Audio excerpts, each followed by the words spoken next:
Hello, my name is Dr. Singh. I am a private practice owner here at Family Veterinary Care of Oakdale. Join us on this educational series where I get to educate you, the pet parent, and also our veterinary professionals on all things animal health and industry-related topics. One of the common things that we see in practice is a feline patient that comes to us that all of a sudden the patient's been fine. Owners might have noticed that, I've been noticing that he's just been peeing outside of the box. And you heard that right, I said he. Often in the case that I'm going to present, it is a male cats that we see that will all of a sudden come in, been peeing outside of the box, but all of a sudden he's just hiding, not really wanting to eat, just laying around, meowing, acting uncomfortable. I've seen him go in the litter box and he's trying to pee and nothing's coming out. So when we get that history or we get a phone call and we get that from our client, we're thinking, okay, a male cat that is trying to urinate, cannot urinate, he's laying around lethargic, acting uncomfortable, meowing loudly. The number one thing that comes to mind would be our kitty may have inability to urinate. Some people may say a blocked cat. What that means, right? That means is the patient is trying to urinate, but is unable to do so. Kidneys are producing urine. Urine is going into the urinary bladder, but the urine is not coming out. So the urine keeps building up, the bladder gets very large, urine starts to back up into the kidneys, and patient can go into acute kidney failure because of it. And it's a very uncomfortable process. And when the kidney numbers start going up, their BUN, which is a bloodwork finding, stands for blood, urea, nitrogen. When those numbers start to creep up, that can happen very quickly, those patients will start becoming very nauseous. They don't want to eat. They're just very lethargic, just want to lay around. That is a medical emergency. That whole situation becomes a medical emergency for that patient.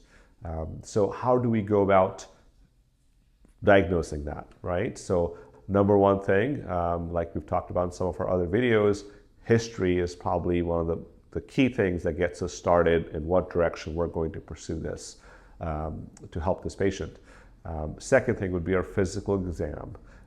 We want to listen to the patient. We want to listen to the heart. We want to see, is there, usually with pain, and this is a painful process, pain will cause really high heart rate.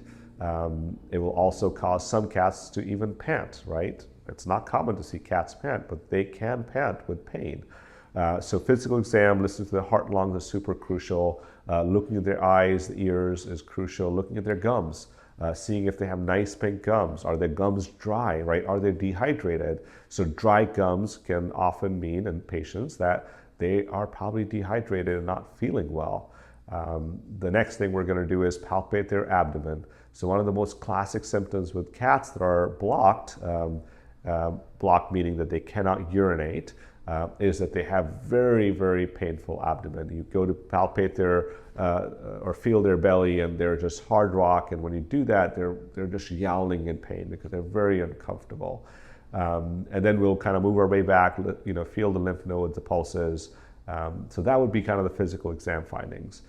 Anytime we feel that or we see those symptoms on the exam, we're thinking, is this kitty blocked? And we need to do something right away to, one, to figure out what's the underlying cause, and second, how can we resolve this blockage, even if we do it temporarily, just to evacuate the bladder so that our kidneys are not being impacted where urine is backing up and affecting the kidneys. So one of the first things we may do is get our kitty a pain injection, right? Because it is a very painful process. So at our hospital, that would be the number one thing that we would do, is start with giving a patient a pain injection. This way, at least we can get that on board. While that's kicking in, we're going to attempt to get some blood work going, and also try to get a urine sample. But we'll start with blood work, get that going, because we want to look at the overall status of all the organs, but most importantly, the kidneys, right?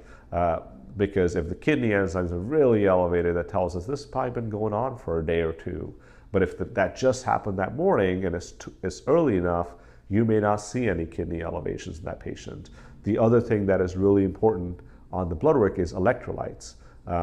Cats that are blocked and they cannot urinate, sometimes they can really have high or low electrolytes, and some electrolytes can be quite life-threatening. So those are the big things that we're looking for. And the second thing is a urinalysis, right? Urinalysis, we were trying to look at, does the patient have bladder stones? Do they have lots of crystals? What is their bladder looks like? And we'll go into a bit more different causes for urinary blockages, but a urinalysis will tell you a lot in there. Is there a lot of bacteria? Is there a lot of blood in the urine? Often patients that do get blocked, we don't often see bacteria. They can, especially if they do have crystals and stones, we can see bacteria.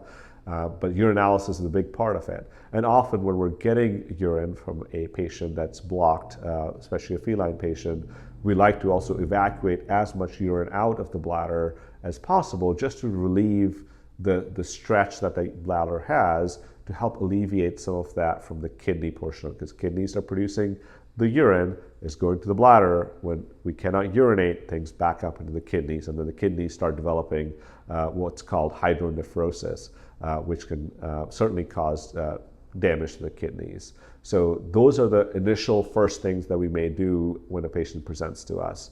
Once we've gotten the blood work back, we've gotten the urinalysis back, then we'll decide, okay, what direction, what is the underlying cause for this blockage? But then the goal for these patients are, majority of times, the gold standard care would be us placing a urinary catheter in that patient. And usually the urinary catheters are indwelling, meaning that they should stay in hospital for next, anywhere from 24 to 72 hours, where we're measuring how much the water or the IV fluids that we're giving them and how much is coming out. That is crucial to be able to measure the ins and outs to say, okay, how are the kidneys recovering? We're kind of trying to flush out the system, flush the kidneys, and keep the body hydrated. Becomes very, very crucial to place the urinary catheter in that patient. And majority of patients, if we catch early enough and we can find the underlying cause and resolve that and get the kidneys hydrated, the acute kidney injury that causes those kidney enzymes to get super high, those enzymes can come down quite rapidly. Just like how quickly they go up, they can come down. And it all depends on how long has that patient been blocked for, because it can also lead to some permanent damage on the kidneys as well. So really the key to this is early diagnosis, right? Lots of animals just go hide when they're not feeling well. And the key for us is to not let them, certainly keep a close eye on it. And sooner you catch something's wrong and getting them into your veterinarian, I think better the prognosis with those things are. So talking about the different causes for urinary blockages in cats, certainly female cats can also get crystals in the urine, bladder stones, they can get urinary tract infections, and there's also another condition called feline idiopathic cystitis. Female cats can get that as well, but their urinary tract is generally larger than male cats. So we usually tend to see male cats come to us that are blocked, that cannot urinate, compared to female cats. But they can both go through the painful process of having the urinary obstruction or having some of these clinical symptoms and signs, but it's certainly more severe in the male kitties. All right, thank you.